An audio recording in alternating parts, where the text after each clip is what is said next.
our dough, chaps. We've done our dough. Welcome back, Odds Week. It's either 54 or 55. It's bad that I don't know. So Caulfield today, classic sort of winter meeting, and Eagle Farm, like Tiara Day, Mile Day. I'm not even going to get there. I've exhausted all the money. I looked at Caulfield, even though the races aren't like super black type or anything really great. It looks like there's opportunities. Looks like there's a few horses out of form that might spring into form, and happy to sort of put money there. Forgot that I had a $10 bonus bet from Chocolates from last week, so I just to put that onto some horses in the later races at Eagle Farm that I didn't get to. And thanks to the footy, we had a $20 bonus bet, which is dispersed in the meeting. So let's go back to the beginning. Last week was a totally different approach, just like 5 or 6 bets, $5 or $10 each. And they all lost until the last one, probably the one I was most keen on, Mr. Bianco. It was just, everything went exactly as planned. It went up, sat like second or third, speed wasn't too crazy, in the straight, took over as the informed horse, still paid. I got it at fixed 360, which I thought was still decent. I thought it probably should have been at like $2.80, but it actually drifted to 420 on the day. So I wasn't watching at the time, so I don't really know like what the market move was, but I was very surprised that that actually paid 420 because it was a lot better than that. So that bailed me out. The other one's Captain Fenkel, nothing. Kachink, nothing. Chocolates was a decent run, but it was it was a race with a few dangers, and that the one that won was one of those dangers and should have just had some savings. Small, there's a couple of bucks on it just to be prudent, but didn't. So that's a lesson. Always be prudent, always back up a little bit on those horses of 15 to 20 to 1 that you know are a bit dangerous, but you do nothing about. So did nothing there. So got back 36 out of the 50, minus $14. Not terrible. The profits on the races are still dwindling, so it was up around 190. It's sort of around 175 now. Overall, 4.5% up on the racing, which still isn't too bad, but the relentless quest for profits and to get back into double figures is pretty difficult. It was seemed so easy this time last year when it was big wins and up like 40%. So tried to get back there. And then on the footy, should have stuck with my initial thought, even though it's something that I'd say never do in these multis, is never actually pick a team, just always do individuals to disposals or goals. I did have a strong feeling that Sydney would win, just for some reason with the people back, and that Port weren't that good, and that just it would happen. I didn't do it, and that was pretty safe the whole day. So that would have got me over the line. Apart from that, had to rely on Papley. He didn't kick a goal. He's much more effective at the SCG. So luckily still got the $20 bonus bet back, which is going to kick us off big time today. So recapping, overall, we are up 2.5% overall. It's as low as it's ever been. Sport, we're down 2.5%, racing up 4.5%. So that's an overall of about 2.64 up. Meanwhile, the share market's like 10% and rolling. So long way behind. But I say this every week and nothing has changed in the last month. So, but yet we go on, we stick on. The spring is around the corner, and there's always possibilities to win and to pluck something out of nowhere. Okay, so let's kick off. So race 1 at Caulfield, the Bale Schnitzel. Hello Romeo is now the second favourite. I'm pretty sure it was favourite yesterday, but the one that I want to back, Sun and Kirk's now at $4.40 favourite. Had 3 good trials, which I liked, and then last time it ran third at Flemington. It was it looked like it's a horse on the up that's just finding its way a bit, and so I wasn't really downhearted by that third. That was still really good. Like it today, if it sits anywhere in that sort of 4th, 5th, 6th range at Caulfield, that's really good for being up on the pace. So yeah, Sun and Kirk I like. YOLO, not sure about where it sort of sits in the grades. It's run in Opens, it's run in Maidens, not really sure. DMO Kate sort of flopped last time. Hello Romeo probably will come across from that barrier 12. Might have to do too much work. It's a really good horse. I like the way that it won last time. It sort of held them at bay. Was a touch green. Sun and Kirk was a touch green. So yeah, Hello Romeo is a bit more professional. Sun and Kirk might still be a bit green this time, second run. Frosthip did too much last time. Not sure. Bad barrier. It's got a claim. Bit hard to know. Oyster Lane's had good trials. That's definitely probably should be shorter than the 550. Actually, you could make a very good case for that out of the Mar Yard.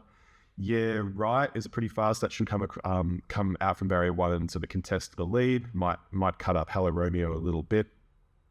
Shahaz had a few wins. She's loaded. That's 100 to 1, paying 20 for the place. Would not surprise after after a few good trials that could run a place from a good barrier. So that's why I have the odds. And then a few others. I'm just going to stick with Son of Kirk. I like the profile. And Hello Romeo, yeah, we'll see. Just goes to Son of Kirk. Tough race to start. Race 2, 1,000 metres sport dirt race previews and handicap. Let's check out what my notes are here. Trembles. Game horse will kick. Yeah, so this should go forward. Again, it's the rest we all like at Caulfield going forward and kicking on in the straight. So Trembles is right in the frame for that. Run Like Encryption from barrier 2 should get a good run behind them and potentially run on if there's too much pace. I like the 4th to Salsafello last time. That was a pretty strong race. 750 I think is good value. And I've got some notes on Salsafello about the wet here, but that's obviously not running today, so we won't worry. Les Garçons, that was a good win in its first start, and then last time it sort of tried to run on from back in the field. I think it's more of a country horse, so get a stick with Run Like Encryption, just banking on that it will get a good run behind the speed, and we'll do something. And then Tremble's probably the main threat. Mellow Bling's the favourite. Probably fair at the price. Just wasn't something I super gravitated to as it happened. So we'll go with Run Like Encryption in that one. Race 3, 1,200 metres, I've handicap. Miss Swift at 26, just want to flag that it's been pretty consistent before and had a lot of wins. And then now it's out to 26. It's got top weight, but 2 kilo claim, drawn pretty well. I think that's over the odds. Mercurial Lady did have the win last time by 7 lengths, but it wasn't a dirt track. Pretty sure it was on a which I'm always skeptical about. So maybe it is really a top line that's going to blow them away. Maybe not. Maybe it would have been a 2-length win on a normal turf track, and then the price isn't justified. Dawkins had a decent win.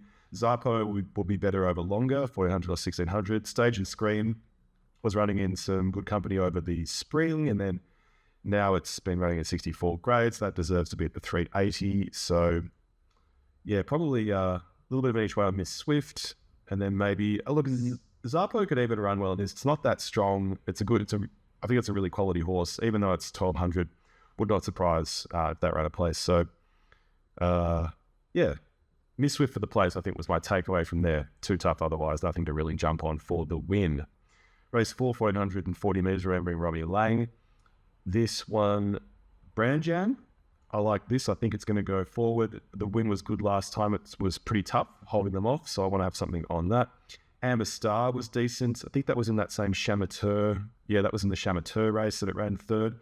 That was 13 yesterday. Now it's 950, so a little bit of money's come. Acted on Verba was also in those form lines. That ran second, split the pair of those two, so that's in the mix. I wanted to include Forest Jib at 50 to 1 in the Quinellas, but that's been scratched. So Brand Jam, Amber Star, and then Yaldi. That's been running in opens and qualities in Group 3s, doesn't mean too far away. It can handle soft. It would prefer good, but it's not going to be, it'll keep drying out as the day goes on. So Yaldi at 20s isn't bad value either. Just for show, good form, but it's drawn wide and just not sure, hasn't won at Caulfield yet. So want to take a bit of the value in Yaldi, the value in Amber Star, and then each way on Brand Jam with the bonus bets. Race 5, 2,000 metres. This one, favourites Captain Electric. It did win well last time, and it has one at the track before. Won by 5 lengths at Mornington. I'm not sure if it was really good going out wide, and that sort of pumped up the win. But it did look like it rounded up with ease, and that they were that they did go slow a bit early in that race. So pretty impressive. But the 250 is quite short. I want to have something on Make It Sweet. This had really good form in its last prep, and then now it's had a few runs to get settled. It can handle soft. It likes good. It likes the distance. 3 kilo claim. That's definitely value. And then Flaming Romans, it goes forward. It's another one of these tough Caulfield horses. The second last time was good behind Captain Electric. I think it's really well suited. Can handle the slow, likes the distance, which can't be said for all of them. And a lot of them are sort of 1,600 metre horses trying to get the 2,000. So, Flaming Romans each way.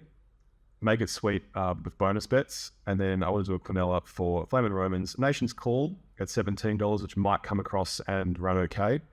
And then One Dream, One Soul. That's also pretty talented over this distance range. It's what will run well before. Second up, it's a win and a placing from 4. want to throw that in. So 8, 9, 13. We'll put in the 14, the favourite, Capital Electric, of course, and then 15, Make It Sweet. So 8, 9, 13, 14, 15. Race 6, 1100 metres. Romantic Choice has had 3 runs back. This is paying 20, and each of them sort of it was run down pretty easily, but they were over 1200. Maybe it wants a bit shorter. This is 1100, and then one of them was on a heavy track. One of them, they looked like they were going way too fast. So that might run better from barrier 2 here. Just want to flag that one. The Black Cloud, the favourite, still running well in Sydney in better races.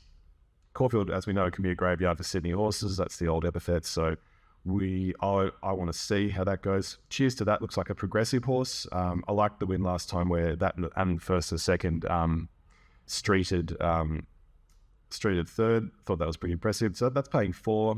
I quite like the idea of that. And then Herbert Park, second up, can handle, or wants slow, wants heavy. It is still a soft 6, so that might be enough. But that's a pretty decent horse, and it's won here before. So $20 is value about Herbert Park. Other ones like Shane, Embellishing Quay could ride well. Tricky race. I wouldn't be taking the Black Cloud for a lot. I'll have something each way on Romantic Choice at the odds. The same for Herbert Park, and then each way on Cheers to That with actual cash to garner some bonus bets. And then race 7, 8, and 9, I'll skip and move on to other things. Although I should point out that in the last Lim Sal Toro, I backed that a couple of times. It's been pretty decent. It's quite a winnable race. Although a strong race in the last race, but a very winnable race. So yeah, something on that potentially with bonus bets later in the day, just if you're playing at home. And then Eagle Farm, race 1, just wanted to... I thought that Break Free, even though it's a really good name and it's got some good form, I would shy away from it a little bit. I just thought it was a bit dour last time when it was up front. Mashani Lily, sort of deserving favourite, been running in better races, but not really sure whether it's just going to come along and win here. She Ours is the one I like. It's been running in listed open, has been not far away, sort of like 2 lengths behind. I feel like it's a drop-in class here. It gets the dry track that it wants. It'll sort of be staying out of this speed battle up the front. So I like the idea of that. And then Amusantes, I like anything with a name that sounds like Funtantes. I think that the people who name those, who own obviously and then are trained by Robert Heathcote, I like the idea of all that. So Amusantes, the 2 runs have been good. I like the name. So that each way I want to have something on at 15s, and the rest, yeah, I think they're making up the numbers to a degree. So Shear's for the main bet, and then a small bet on Amusantes. Race 2, absolutely no form. I just looked at this and just saw Termagen and thought, yeah, it was a good 4th, second up, and it'll win here. So played in simple, just a win bet on Termagen. Nothing more to say. As favourite, bonus bets back around 2nd or 3rd. It's a great handshake deal. Race 3, Battle of the Bush. They've all got great winning form lines. Really impossible to say. There's some good names in here. Hearsay, Under the Limit. Oh, there's one more. Get What You Give. I'm just going to have a bet on Holiday Dreams. It's a prolific place getter. It's almost placed half of its runs. It's paying 50 to 1. Barrier 4. It'll probably pay about 12 or 13 for the players once they jump, maybe 15. With the shock bets $10 bonus bet, I'm going to split that into 4 $2 or 50 bets. So one of them for the place on Holiday Dreams. Keep that very simple.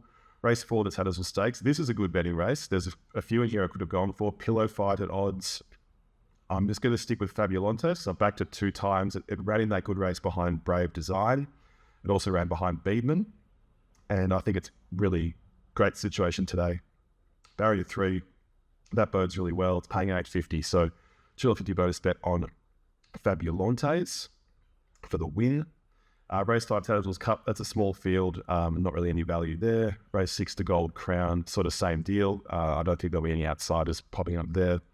Race 7, just going to go Captain Fenkel again because I backed it last week. It's 21 fixed and 35 on the total. It'll probably start around 30 or 40. So bonus bet on Captain Fenkel just for the hell of it.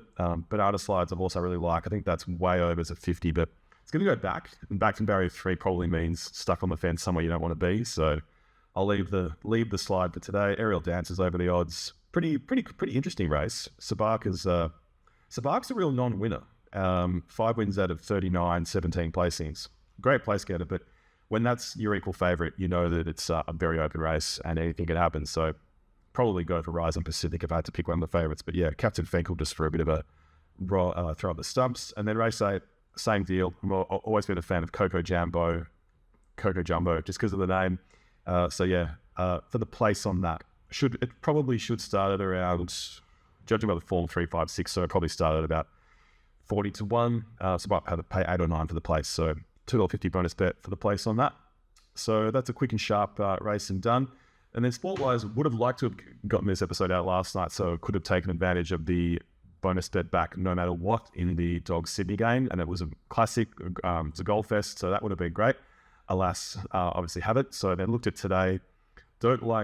My first thought was the Gold Coast game, and I don't like it because teams that cough up leads that sort of choke at the end, I don't like them the next week, even though they probably will come out and pound Melbourne. Well, that's what we'd hope for. Just don't like it on principle. So going to scrap that, and it's also a bit wet up there. We'll do the Collingwood West Coast game. Should be Collingwood by 100 points. Often these games where there's a vast gap in talent and destiny between the two clubs can actually be not as wide a margin as you'd think. But we'll just go goal kickers. We'll keep it real simple.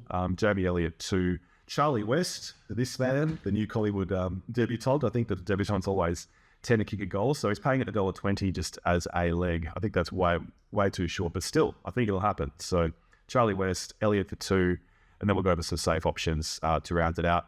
Even though it's 4 legs, would have been better as 3, but 4 should be okay. So that's $2.40 around about. So that's a pretty decent price, and we'll just have to hope that this one can get us back on track, or at least bonus bets for next week. So yeah, that's everything. I'm going to head out to Caulfield today as a just on a random note, and I think it could be a good betting winning day. So that's everything. And footy-wise, was looking at the futures for the AFL this week, and Collingwood is still $3.75. Really good value. They're hard to get beaten at the MCG. They're probably going to finish on top. I think they should be shorter. I think they should be at $2.40. So had money on them. And then Brisbane are definitely still there in the frame. I think that's a long process to adjust to life without your key figurehead full forward. So I think it was always going to be tough life after Danaher. And by finals time, they will be pretty much as potent as ever. So they're paying 6. So I was pretty flabbergasted that that's the situation. So money on both can't go astray. The other teams, Geelong can beat Collingwood, but Geelong at the moment winning 3 or 4 games in a row seems remote. So I doubt they're going to do it in the finals. So Collingwood, Brisbane all the way. Yeah, have a great weekend, and we'll be back another time. And then came Sweet Liaison as they turned for home. Jefferson, he's been in front every inch of the way. He's out like 2.